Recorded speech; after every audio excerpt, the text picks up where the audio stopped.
Good morning students. कालपर्यंत आपण chemical reactions त्याच्यामध्ये केमिकल रिॲक्शनची डेफिनेशन बघितली, केमिकल फिजिकल चेंजेस बघितले बाळांनो. त्याच्यानंतर आपण केमिकल रिॲक्शन रिप्रेझेंटेशन बघितलं, केमिकल रिॲक्शन रिप्रेझेंटेशन नंतर बॅलन्सिंग केमिकल इक्वेशन बघितलं आणि आता त्याच्यानंतर आहे टाईप्स ऑफ केमिकल रिॲक्शन्स. आता टाईप्स ऑफ केमिकल रिॲक्शनमध्ये एक अशी कन्सेप्ट आहे की ज्याच्या थ्रू आपल्याला ॲक्च्युअल रिॲक्शन काय असतात हे बऱ्यापैकी बाळांनो क्लिअर होईल. तर प्रत्येक टाईपमध्ये जे जे काही आपल्याला एक्सप्लेन करणार आहोत किंवा आपण जे जे काही एक्झाम्पल देणार आहोत ती थोडीशी व्यवस्थित परफेक्ट करा. कारण कसं आहे, पुढे जाऊन आपल्याला काय करायचं आहे, तर ज्या काही केमिकल रिॲक्शन्स असतात त्या एकाच टाईपनं होतात असं काय नाही आहे. म्हणजे आता त्यांना काय सांगायचं, तर काल तर आपण रिॲक्टंट प्रोडक्ट टाईप कसं लिहायचं, काय लिहायचं हे सगळं स्टडी केलं. पण आता एखादी केमिकल रिॲक्शन म्हणजे फॉर एक्झाम्पल समजा की nitrogen react with hydrogen it form ammonia, बरोबर. मग आता नायट्रोजन हायड्रोजन सोबत कंबाईन झाला का, किंवा तो त्याच्यामधून काय रिमूव्ह झालं का, किंवा तो कंबाईन होताना 3-4 प्रोडक्ट दिले का एकच प्रोडक्ट दिला, हे सगळंच्या सगळं महत्त्वाचं आहे. कारण काही रिॲक्शनसाठी आपण 2 or more रिॲक्टंट यूज करू शकतो, it form 2 or more products.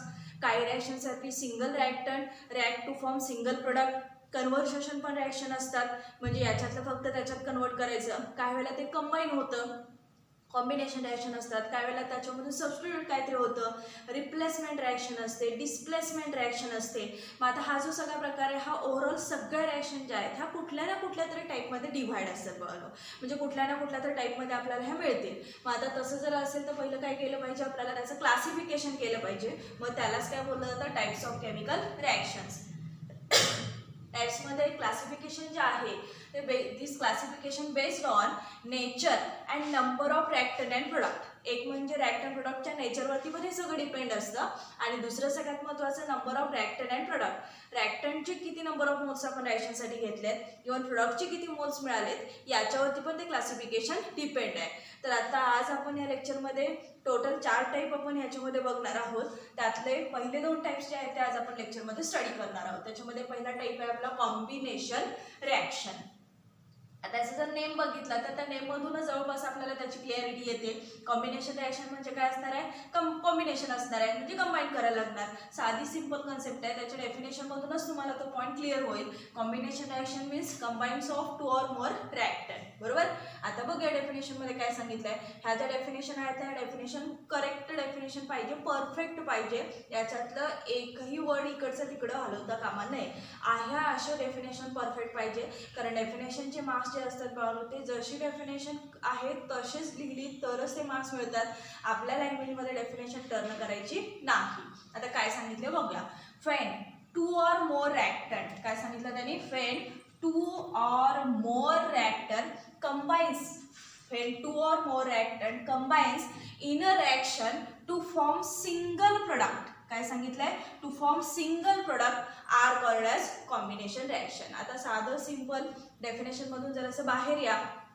समजा आपल्याकडे कुठल्या तरी 2 वस्तू दिलेल्या आहेत, बरोबर. समजा फॉर एक्झाम्पल फूडमधला आपण बघूया, ऑब्जेक्ट हा भाग बाजूला राहू दे, फूड घेऊया, बरोबर. समजा आपल्याकडे काय दिलंय, तर मिल्क आणि प्लस वॉटर ह्या 2 क्वांटिटी दिलेल्या आहेत. आता याच्यामध्ये काय सांगितलंय, तर त्याचं कॉम्बिनेशन करा. कॉम्बिनेशन करा म्हणताना आपण काय करणार, मिल्क प्लस वॉटर मिक्सिंग करणार. म्हणजेच थोडक्यात काय करणार, वॉटर तरी मिक्समध्ये वॉटर तरी मिल्कमध्ये टाकणार, नसेल तर मिल्क तरी वॉटरमध्ये टाकणार. दोन्ही एकत्र करणार. एकत्र केले की झालं काय, कॉम्बिनेशन. व तयार झालेले जे आहे ते काय, मिक्सचर आहे. एकच अमाऊंट काहीतरी तयार होईल. म्हणजे कॉम्बिनेशन करताना सिंपल साधी कन्सेप्ट आहे, जे जनरल रूल्स आहेत कॉम्बिनेशनसाठी तेच यूज करायचे. कॉम्बिनेशन म्हणजे काय, तर 1-2 क्वांटिटी 3 क्वांटिटी एकामेकात टाकला की तयार होणारा जो सिंगल प्रोडक्ट आहे त्याला काय, म्हणजे तो जो सिंगल प्रोडक्ट आहे तो मात्र कसं आहे, तर 2-3-4 रिॲक्टंट कंबाईन केल्यानंतर मिळणार आहे. आणि तीच डेफिनेशन आपल्याला सायन्समध्ये पण टाकलेली आहे. When 2 or more reactant combines in a reaction to form single product are called as combination reaction. आता डेफिनेशन तरी समजली असेल. आता डेफिनेशन जे आहे त्या डेफिनेशनला एक 2-3 एक्झाम्पल देते मी. एक्झाम्पल दिले की परत आपण स्टेटमेंट बघूया, म्हणजे डेफिनेशन बघूया, म्हणजे तुम्हाला ते क्लिअरली आहे.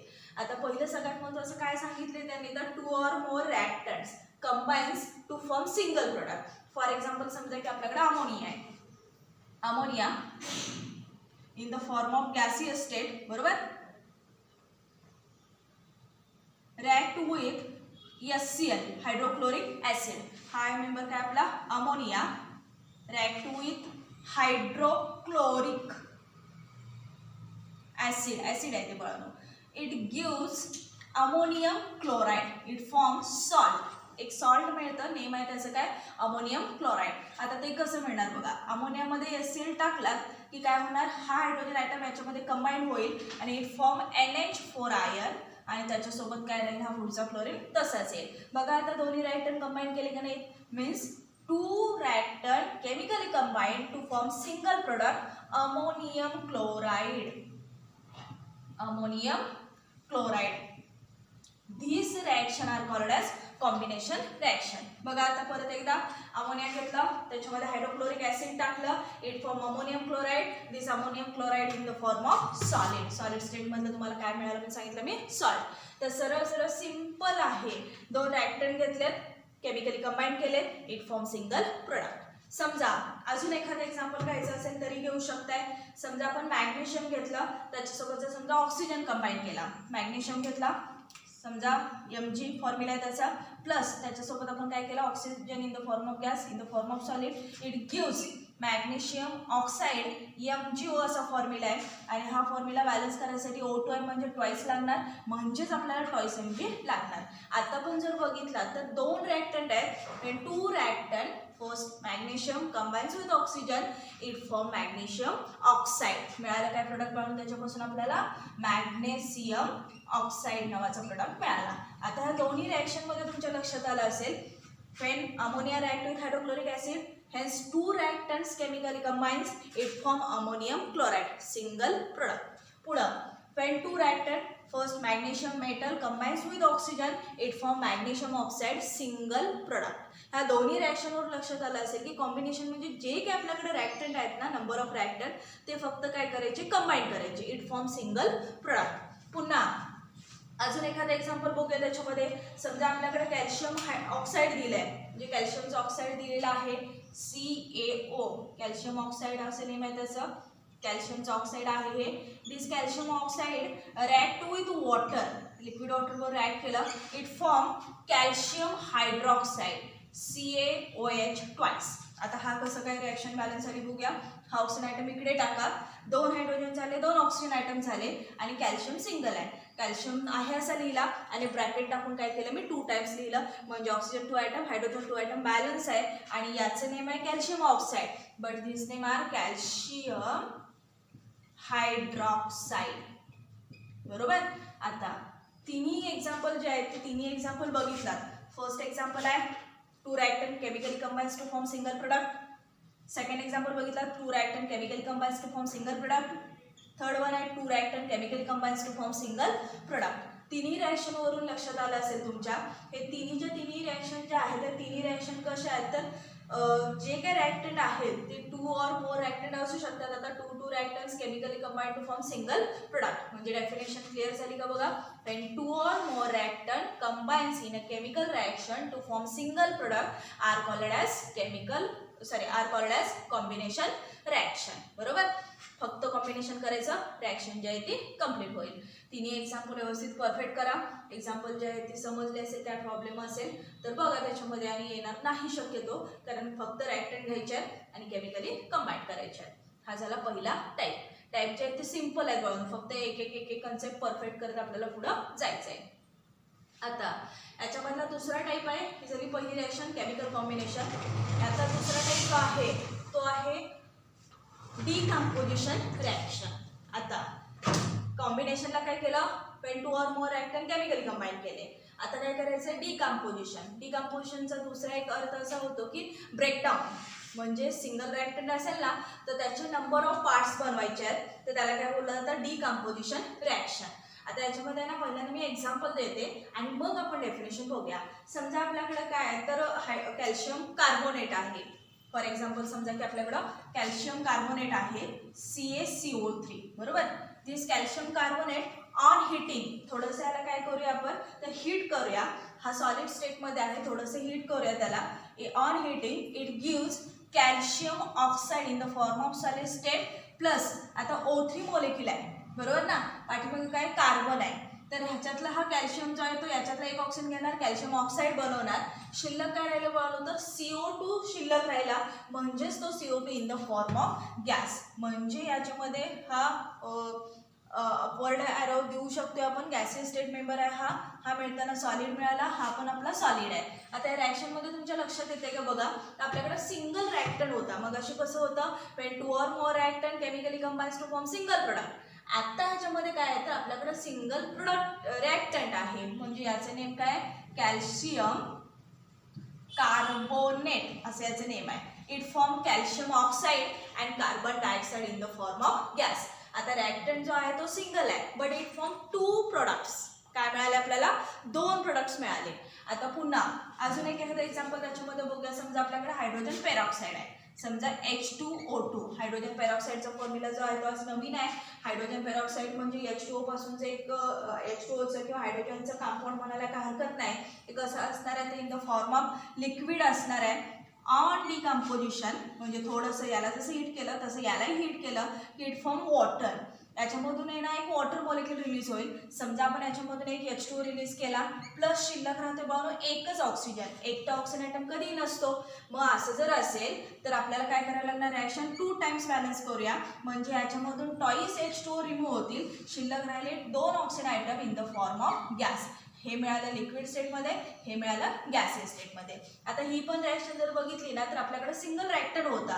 दिस single reactant on heating it gives 2 products water and oxygen in the form of gas. This type of reaction are called as decomposition reaction. अजून एक एक्झाम्पल हवं तर बघूया. समजा आपल्याकडे शुगर आहे. शुगर म्हणजे केन शुगर. समजा याचं पण नेम टाकूया आपण, हायड्रोजन पेरॉक्साईड. ओके. आता आपल्याकडे शुगर मॉलिक्यूल आहे. शुगरचा फॉर्म्युला आहे C6H12O6. ॲक्च्युली याला बोलताना काय बोललं जातं तर ग्लुकोज असं म्हटलं जातं. दिस ग्लुकोज. आता तो ग्लुकोज आहे ना त्यालाही काय करायचं, थोडंसं हीट करायचं. हीट केलं की याच्यामधून आपल्याला असं एक स्पेशल प्रोडक्ट मिळणार आहे. तो प्रोडक्ट म्हणजे काय आहे तर C6H12O6 हा ग्लुकोज मॉलिक्यूल. आता ही रिॲक्शन जी आहे ती तुम्ही 2 प्रकारे करू शकताय. समजा याच्याचमध्ये अजून एक मॉलिक्यूल टाकला की काय होणार, कॉम्बिनेशन होणार.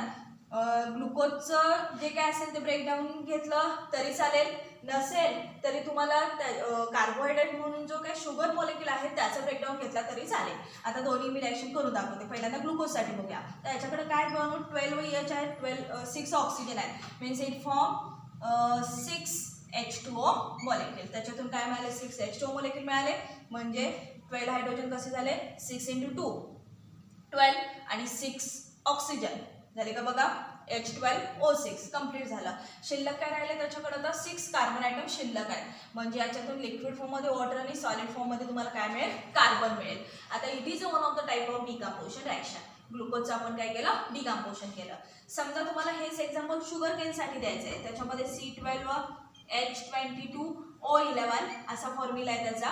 काय सांगितलं बघा, C12H22O11 शुगर असं त्याला बोललं जातं. आता याच्यामधून कसं काय काय रिमूव्ह होतं बघूया. तर याच्यामध्ये पण H22 आहेत आणि O11 आहेत. म्हणजे इट फॉर्म 12H2O, पण हे 24 होतात. मीन्स इथं काय करायला पाहिजे, 11H2O. 11 ऑक्सिजन बॅलन्स झाले आणि 22 हायड्रोजन आयटम्स आहेत. म्हणजे 11 × 2 22 आलं आणि शिल्लक राहिलं रिमेनिंग 12 कार्बन आयटम आहे. आता याच्यात पण बघितला तर याचं नेम आहे बाळू शुगर असं म्हटलं जातं किंवा शुगर केन असंही म्हटलं तरी चालेल. आणि वरचं जे एक्झाम्पल आहे ते कशाचं आहे तर ग्लुकोजचं दिलं.